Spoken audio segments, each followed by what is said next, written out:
கத்தி சண்டை படத்தின் சண்டை காட்சியில் நடித்த விஷாலுக்கு தோள்பட்டையில் அடிபட்டது.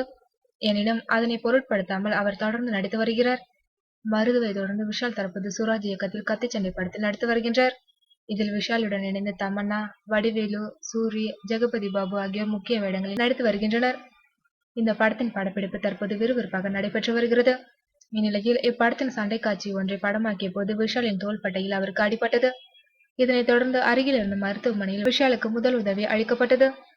காயம் பட்டாலும் கூட படப்பிடிப்பில் விஷால் கலந்து கொண்டு நடித்து வருகின்றார். இந்த விபத்து குறித்து விஷால் கூறுகையில், எனது தோள்பட்டையில் அடிபட்டுள்ளது. பெரிய அளவில் காயமில்லை. மீண்டும் படப்பிடிப்பில் கலந்து கொண்டு நடித்து வருகிறேன் என்று கூறியிருக்கிறார். அடிபட்டும் விஷால் படப்பிடிப்பில் கலந்து கொண்டது படக்குழுவினரை ஆச்சரியத்தில் ஆழ்த்தியுள்ளது.